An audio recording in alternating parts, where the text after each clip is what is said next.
Afternoon, everyone. This is Florida Plant Mama coming at you from Central Florida, Zone 9B. This video has been a long time in the making. I've just kind of procrastinated the whole time, but I finally decided that I'm ready to share. So here we go. Hope you enjoy this video. So the reason why I decided to start filming, come on, hurry up. The reason why I decided filming is because this garden has been in progress. Started about a year ago. Just before COVID, we moved into this home. We had lots of grass. I hate grass. Anyone who knows me knows this. And I just wanted to get rid of the entire grassy space and create a garden oasis. So I started little by little. My husband and I kind of put together this garden. I'll let you see here. Today I'll kind of just show you the outside, the perimeter, and then we'll check it out on the inside, and then we can do cool projects together. The entire garden is made up of these T-posts and fishing wire. The idea behind it is I'm trying to keep rodents and deer out of my space. Early on in this process, year one, basically, I can't remember who the YouTuber is because my memory doesn't go back that far, sorry. But this particular gardener mentioned that deer would be spooked at night when they approached a garden and touched the fishing wire and couldn't see what it was. Also, deer won't jump a fence or height or in an obstacle that they can't see the top of, supposedly. That's what they say anyway. So for the past 3 years, that's what I've done. I've just kind of maintained this T-post fishing wire perimeter thing to keep the deer out. Every now and then I've got to come out and reinforce the fishing wire. Plants break the wire, so I have to come back out and fix it, but it's very inexpensive, and so far, knock on wood, if I can find any, let's knock on some wood, knock on some wood, knock on wood. That count. This will continue to hold up. Down at the bottom, I've got, I guess it's not really chicken wire, but some galvanized fencing material to keep out those pesky armadillos that like to dig everything up. So I've got that down at the bottom. And the rest, like I said, is the T-post and the fishing line. So this is the flower bed. Recently created that. For all you flower gardeners out there, I commend you, because this girl decided, oh, maybe I'll start a flower garden and I'll sell flower bouquets. Everyone made it look so easy. Just throw some flower seeds in the ground and they sprout or they grow, and you clip them and you make beautiful vases out of them and beautiful displays, and you can sell them. Ha! Not quite so easy. So here, what I did was I did literally throw out zinnia seeds and kind of a wild Florida seed mix, just to see what would happen, and this is what I got. But as far as trying to do this as a sustainable business, yeah, a lot more challenging. Getting the stems the way you want and the flowers perfect and making sure none of the stems bend when you shake. Too much work, way too much. So I decided I'll just keep this little area as my collection of beauty. I'll enjoy it personally, looking at all the flowers, and leave it at that. I don't even cut them to bring them inside because I can't bear to remove them from this space. That right there is my lovely volunteer amaranth. I planted them last year, and this year one decided to grace me with its presence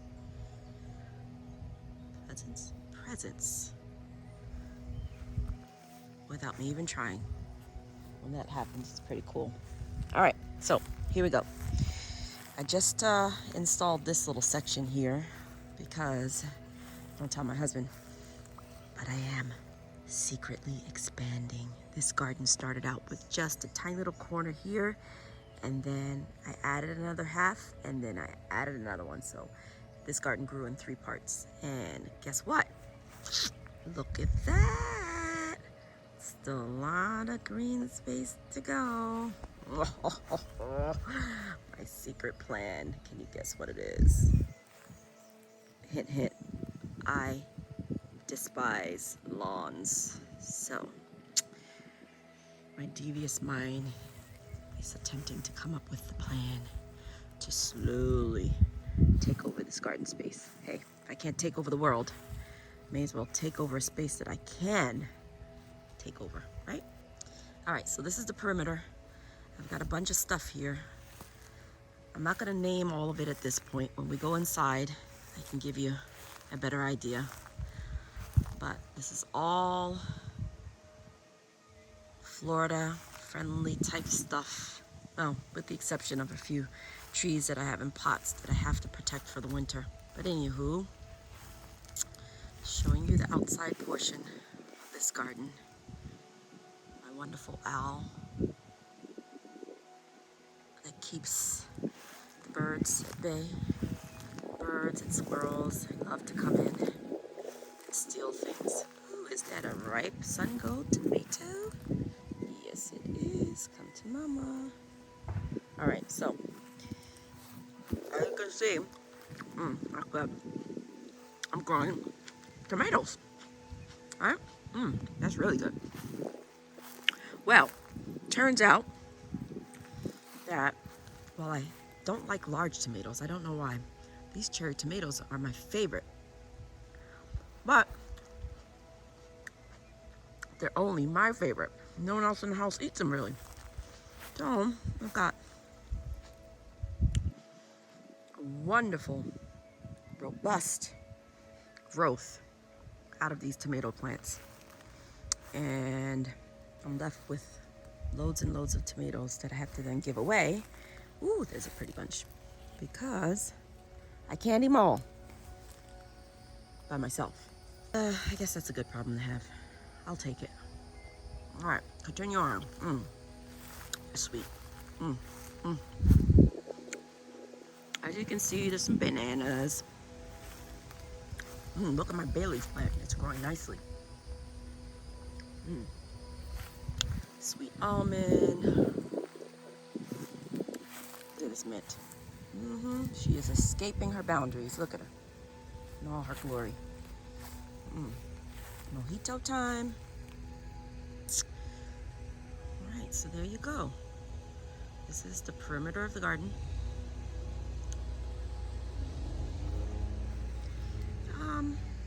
What size is this property?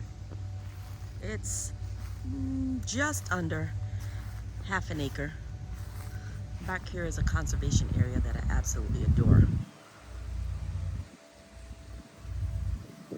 Nice to go right up to the edge of this fence with mulch, but it does slope a little bit. I've taken up as much of the yard as the other half of this team allows. He seems to like the grass, not I. It's too much work, consumes too many resources. Fertilization is a process that I don't like. Pesticides, runoff, all those negative things. If I just had this whole area mulched and lovely trees planted everywhere, oh, it would be such an oasis. Oh, these are my composting bins. Yeah. Another great problem to have, right? Composting bins have been overrun by tomatoes. Yay! Ooh. And look, somebody decided to eat part of the tomato and not finish it. How rude. I gotta come out here and pick all these. So we tossed them. So I've gotta come in, pick some more of these tomatoes. Yes, they are outside of the perimeter and they have attacked my compost bins. So I haven't been able to get into these bins in a couple months. But once the tomato season is done, I will cut that section out and then I'll have access to those compost bins. Hopefully what's inside there will be ready. Back here, the path leads to the front, and there are 2 more compost bins up there. Can you see them? There they are. Those are the tumbling kind. They work pretty well, and they filled right now, but a little bit further from the garden than I'd like. I've got a wheelbarrow stuff out there, and I'm lazy. But this is the perimeter. This is what you can do successfully, I think. I pat myself on the back with Florida Garden. Oh, sorry about the barking. Yeah, Finley's got to get involved. Come on. Come on. All right. So I will be back at you at a later date with a walk through the inside of the garden. But this is my introduction to YouTube. First time. Bear with me. And there we have it. Welcome, and hope to see you soon.